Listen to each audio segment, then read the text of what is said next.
everyone. Welcome back to a new season and a new year right here at Entertainment Exposed. I'm your host, Scott Fullerton, as always, with my handsome co-host, Mr. David Reddish. David, how are you doing, sir? I'm all right, man. Happy New Year. Happy New Year to you. Did you make it through the holidays okay? Barely. I was definitely exhausted. I had a lot going on with family and even professionally, but I made it through and I survived the horrible rain we had in town. I saw that. You guys were crazy. I was in Columbus for Christmas. Wasn't as bad. We had a little bit of weather, but I saw those torrential rains. But I was hunkered indoors on New Year's. We had 3 inches of snow New Year's Eve. So Oh my I goodness. did not go out New Year's. I was in Palm Springs for New Year's where it poured rain the entire time and I did go out, but by, 12:05 I was calling my Uber. I was ready to get out of there and go to bed. There you go. Well, welcome back, everyone. We're excited to have you for another year. We have a lot of stuff planned for this year. As David said, we each have a bunch of fun things happening. I've started a new LGBTQ business community up, and David, as you can see behind him, has a brand new show. Congratulations.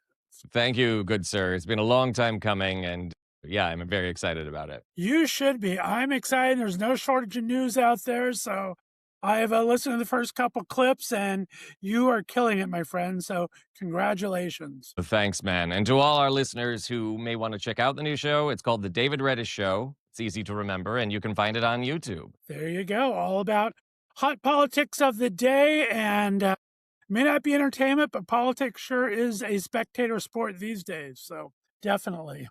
Let's jump into it. What's No on your kidding. hot No button kidding. for 2026, my friend? Well, at the moment, there is a bit going on. I'd like to, I think, maybe start with movies. Obviously, there's not a whole lot that is dropping in January. We're a little too far out for award season, at least this week. We'll probably have more to talk about as the Golden Globe nominations come out and everything kind of really gets moving. I'm attending the Astro Awards on Friday, so I'll have a full report for you next week. That's always a lot of fun. It's this big banquet awards thing, and everyone gets really dressed up and sort of mingles. But in terms of what's going on at the box office, obviously Avatar Fire and Ash released on Christmas to decent reviews. They were mixed this time out as opposed to good for the first two. And it's already passed the $1 billion mark at the box office. However, what's interesting is that despite being the 39th highest grossing movie of all time, it's not showing the same pace that the first two movies did.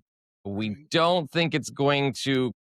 We don't know at this point if it's going to cross the $1.5 billion mark. When it opened, it was on the low end of expectations. So there's some question about the future of the Avatar franchise, which I don't know. For me personally, do we need more Avatar? I mean, the first one was fun. The second one looked like a screensaver. I couldn't tell you anything that happened in the movie. I just remember wishing that I'd taken some kind of psychedelic substance before going in because it was really pretty to look at. And there was some cool action stuff blowing up. But I mean, nobody cares about the Avatar world. Nobody cares about the Avatar characters, and except for maybe James Cameron, and good for him. James Wan, director of The Conjuring and Aquaman, has expressed interest in directing an Avatar film should they move forward. Cameron has said he wanted to do up through, I believe, Avatar 7, which is a lot more Avatar than I asked for. I don't know about you, Scott. But I think maybe Disney is going to say, maybe we should just leave it at this. These movies are extremely expensive. And while they do make a lot of money, I don't know what that means in terms of profitability. So I think this could be the end of Avatar. Maybe it's better they end on a high note, high-ish note. I agree 100%. I mean, it did put a feather in James Cameron's cap. He is the very first person to ever have 4 $1 billion movies. All three of the Avatars plus Titanic. So that's definitely a feather in the cap from money raised. Zootopia also reached the $1 million mark over the holidays. Pretty impressive. It is, I believe, the highest grossing Walt Disney Animation Studios film ever now. It surpassed Frozen 2 that originally held that mark. In China, I believe it's just about ready to overtake Avengers Endgame, which is always the number one there. So it's pretty impressive. So I think 2026 started off pretty good as far as end over end from last year. We're talking about 2025 being the first real year back from COVID. Didn't end up being 5% down in ticket sales for the year. It had some good money made, but it was down to 2024. But this opening 5 days is up 21% from the same time in 2025. So there's a little hope there. There is hope, and I'm sure Disney's feeling especially hopeful because they had a really rotten year, and now Zootopia 2 and Avatar are sort of boosting their fortunes. But like I say, we'll see how far that gets them in the long run. I know they're also very excited because Avengers Doomsday, which is already being promoted in theaters with movie trailers, comes out next Christmas and is Marvel's attempt to sort of right the ship after Avengers Endgame. The films that have come out, they had 2 solid hits, but most of them have underperformed. Apart from, I believe, Black Panther 2 and Spider-Man No Way Home, the others have all been sort of middling to outright flops in terms of box office business and in terms of critical response as well. The hope is that Doomsday, by reassembling a lot of the original Avengers and the creative team from Endgame, including the Russos, Joe and Anthony Russo, the directors, they're hoping to right the ship, and that's why they're bringing back the X-Men cast to sort of boost, I think, interest in the movie, because the fact is there just aren't that many interesting Marvel characters right now. So I don't know, and I am the most sort of ambivalent to Marvel person there is right now, but if it's Patrick Stewart and Ian McKellen, I'm going to show up, take my money, screw you people. That's sort of my attitude. Yeah, and they have appeared in the most recent trailer. Always been a huge Marvel fan, so I agree 100% with that. We'll see where it goes. I mean, there's not a lot of plot details that are known, obviously. And in fact, a lot of the actors that are in the movie are shooting on green screen stages where they don't even know who they're in the scene with. Alan Cumming, who plays Nightcrawler in the film, said he doesn't know what other characters he interacts with. He doesn't know what other actors he interacts with because his stuff was all done on a green screen stage where it was like, look left and say this, look right and say this. And that's a very interesting way to make a movie. I know that's how they got away with a lot in Infinity War and Endgame. No, those actors weren't all there at the same time, even if they appeared in the same shot. Anthony Hopkins has talked a lot about that, about how much he hated working for Marvel because he would have to be in a room by himself where he'd be given script pages that day and he wouldn't actually know what was going on. I think some of this begs the question, has movie security gone too far? Are we so afraid that the plot will be spoiled on the internet that, my lord, we can't talk about this at all? I don't know. You tell me at this point. Yeah, it's going to be interesting to see how that plays out.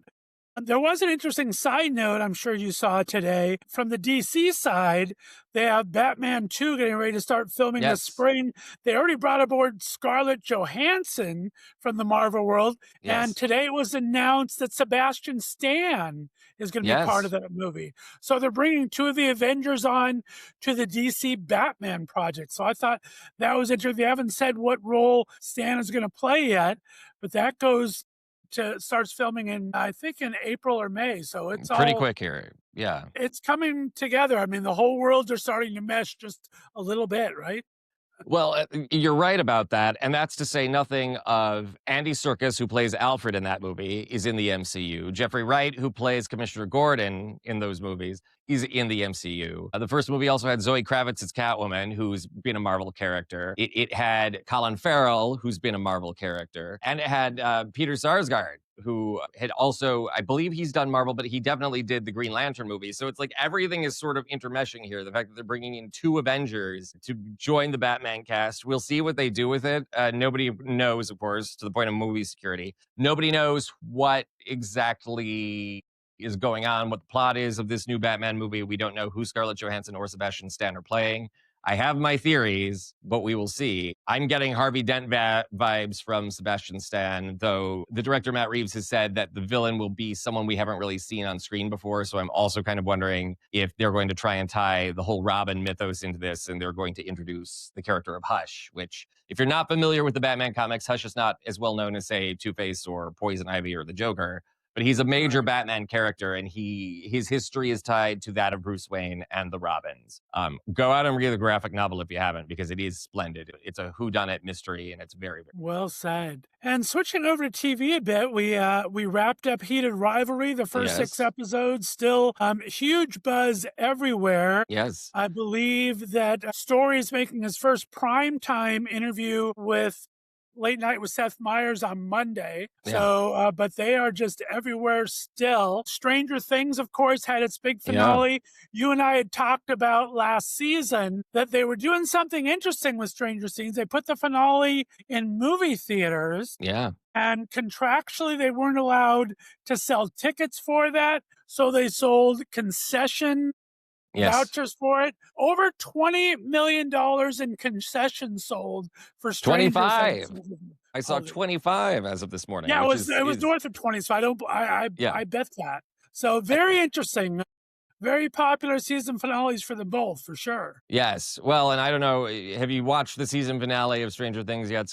I haven't. I told you I'm behind on this season. I haven't watched any of it yet. I will say I thought it was a very strong, solid finale. They address the queer characters very, very tenderly, which made me very happy. And they're laying the groundwork for spin-offs. There are a couple scenes, and I won't reveal what they are, prequel scenes, I'll say that much, that sort of raise more questions than they answered, and they're not really addressed anywhere in the rest of the finale. And Netflix has a prequel in development, and so I think this is our first hint at what we can expect from them. I love that. I also read something online, a fan theory online, that the ending wasn't the real ending, and supposedly tonight is supposed to be the real ending, or some conspiracy thing that I have no idea what it's all about, but I thought that was kind of fun. I mean, fan theories, that's another thing that have gotten out of control.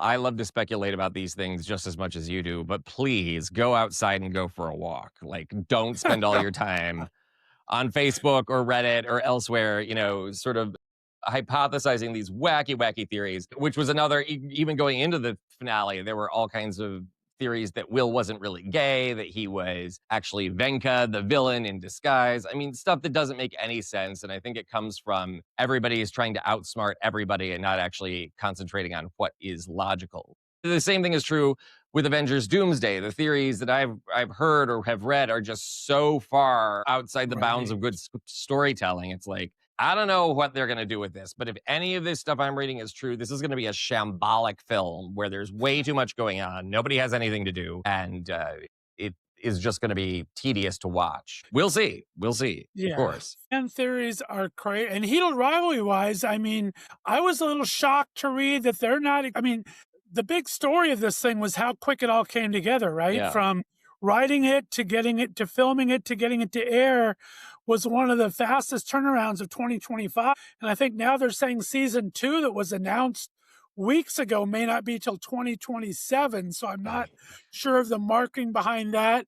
They are now voicing the Ebony and what's the series called? Ebony and what that they're now voicing? It's kind of a spin-off of this, the two main characters. Well, I actually haven't heard about this yet. I've been busy. Well, let me look it up real quick. It's called, let's see, it's called Ebony and something. And without my glasses, one moment. I don't know if I can find It's all good. I love the number of gay hockey fans that are just coming out of the woodwork. Suddenly there's all this interest in it. And Heated Rivalry this morning received a GLAAD Media Award nomination. So all attention is going there. I feel really bad for the cast and crew of Booths because they had the momentum until Netflix decided to cancel them. And then Heated Rivalry kind of stole their thunder. Yeah, I'll have to get to that next week. I can't find it right now, and I can't really see it in here. But there is some kind of a spin-off or a sequel or something from the author called Ebony and something that these two characters, both Hudson and Connor, are voicing now. I don't know if it's animated or what it is, but we'll get into that next week a little bit. But very, very interesting. So what's your next story, my friend? Next story, Ian McKellen. Speaking of all things queer and awesome, Ian McKellen, in addition to coming back to play Magneto, which makes me so happy, in Avengers Doomsday, will be coming back to play Gollum. He has officially said that The Hunt for Gollum, which is a midquel of Lord of the Rings, it sort of takes place before the Fellowship of the Ring and after The Hobbit, and it's about Gollum's adventures in Mordor. If you know the Lord of the Rings stories, you know there were lost years where Gollum was searching for the ring on his own, and he went to Mordor, which is why he's able to eventually lead Frodo there in the actual Lord of the Rings stories. Warner Brothers desperately wants more Lord of the Rings. Obviously, Tolkien did not write any more sequels to it and has said that there never should be sequels to it because he tried to write one and it was a disaster. So this is what they're trying instead. Ian McKellen this week did confirm that they start shooting, I believe, in March. And he also confirmed that Gandalf and Frodo are both key in the film. He stopped short of saying he and Elijah Wood are coming back, but he did say that he would die before he would see any other actor play the role. So the man's in his 80s, but God bless him. Go be Gandalf again if you can. Christopher Lee played Saruman, the evil wizard, well into his mid 90s. So, it can be done. It can be done. Personally, as a big fan of Tolkien and a big fan of Lord of the Rings, I don't know if this is a good idea. They are going to have to recast several key characters, and it will be interesting to see how the audience responds to that. The problem with recasting is it's automatically, I think, a plea for comparison, right? It will automatically start the debate of, well, who was better? And because this is still considered to be the same continuity as opposed to a reboot like the Batman versus the Dark Knight trilogy versus the DCEU versus the Tim Burton Batman, right? Because this is the same universe and most of the same cast is coming back, I think there will be some resistance to the project because of the recasting. We'll see how that plays out. Yeah, that'll be interesting. I mean, I was shocked, or not shocked, I guess. I had forgotten when I was going through my regular news today. Sean Astin, Sean is the one that played in Lord of the Rings. Which Astin? Okay. I didn't know that he took over from Fran Drescher as head of the union, and they're negotiating again right now. But I didn't know that he was now the president of the Actors Union. He is. And what's interesting about that is his mom, Patty Duke, was also the president of SAG for a long time. So he's following in mom's footsteps again. She was an Oscar-winning actress. I missed that announcement for some reason, but I just saw it today when I saw they were talking about their latest kind of negotiations they're going under. One of the stories on my radar, and you touched a little bit about going to Palm Springs over the New Year's. The Palm Springs Film Festival is happening right now in beautiful downtown Palm Springs. Had a little bit of controversy on the kickoff for the award show Sunday. Leonardo DiCaprio was supposed to receive the Desert Palm Achievement Award for his movie work and for, of course, One Battle After Another. It's getting big award show buzz right now, but was on a yacht somewhere in the Caribbean, and with Trump's whole invasion of Venezuela, couldn't find a plane to get to it or something. But there are some great queer-based films. There's always some good queer films in the Palm Springs Festival. A couple of ones that caught my eye. There's one called Blue Moon. It's a comedy drama film by Richard Linklater, and it has Ethan Hawke starring in it, and Bobby Cannavale and Andrew Scott, who I absolutely love. Yes. So a couple of great. The Drunken Noodle is there. It's going to be kind of a fun one in there that's very interesting. And another one on my radar was, what's one that's called? See if I can find that real quick. But it has another great cast involved with it. Olivia Colman, John Lithgow. Oh. A lot of great people. Let me find the name real quick on that one. Jimpa, Jimpa. I'm not sure if I'm pronouncing it correctly, but very interesting. Olivia Colman plays the mom again, and she's done so well in a lot of LGBT films. Her non-binary teen reveals they want to move in with their gay grandfather, played by John Lithgow in Amsterdam. So it sounds like an amazing film, and it's playing, I think, Sunday or this Saturday or Sunday at the Palm Springs Film Festival. So they have a great lineup out there. I absolutely love John Lithgow. I think he's one of our best and most underrated actors. So I will gladly watch this when it's available to me. Any other things we can start wrapping up with, David? What's on your hot button list? Well, I'm attending opening night of The Notebook, the musical at the Pantages Theater tonight. So I'll have a full review for you next week. I have never seen the movie. I know the movie has a whole following among romantic film lovers. It's generally not my genre, but we'll see how this plays. I don't know. I'm still haunted by Stereophonic, which is what I saw right before Christmas. I'm still obsessed with that music. We'll see if The Notebook can stack up to that. I'll be interested to see how it plays. It'll be interesting. That should be a good one. I've heard good things about it. Like I said, I've never saw the movie myself. I think I've been single almost since The Notebook, so to hell with all that. But we'll see what happens here.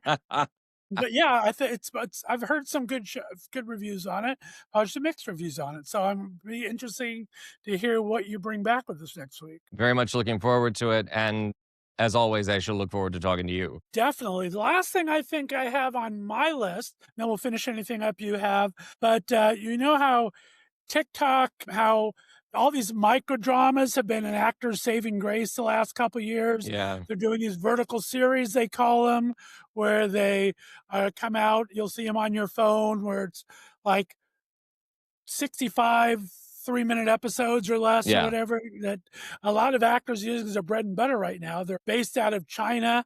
TikTok is now bringing them on board. They're going to be available on TikTok, and they're going to be producing their own. And so is Great Britain. The UK is starting to produce some of their own as well. So everyone's kind of jumping onto the bandwagon. A lot of our good friends, Jason Casares and a couple of people do some great work on those. But it's been an actor's bread and butter for a while. So it'll be interesting to see what happens when it gets to TikTok and the UK treatment. Most assuredly. Well, I'm excited to start 2026 with you, my friend. Like I said, we have some great things in the works. We have a sponsor or two coming on. We're talking about starting a little community all about being entertainment exposed here. So Dave and I are still looking into that. Remind everyone where they can find you on social media and where to find the David Reddish Show. You can find me on Instagram at The Gay Magneto. You can find my new show on YouTube. If you just search The David Reddish Show, it will definitely come up. We're part of the Occupy Democrats Network, and I can't wait to share the news with everybody. It's been very stressful few weeks, but I'm very excited to be getting started. I'm excited for you. Congratulations. Like I said, great reviews, lots of comments on YouTube. You have a lot of followers already, so I'm so impressed with that. I'll talk a little more about my new business ventures. It gets a little more solid. But we appreciate you, as always, tuning in every week right here to Entertainment Exposed on the Left of Straight Podcast Network. We will talk to you next time, everyone. Have a great first week of January.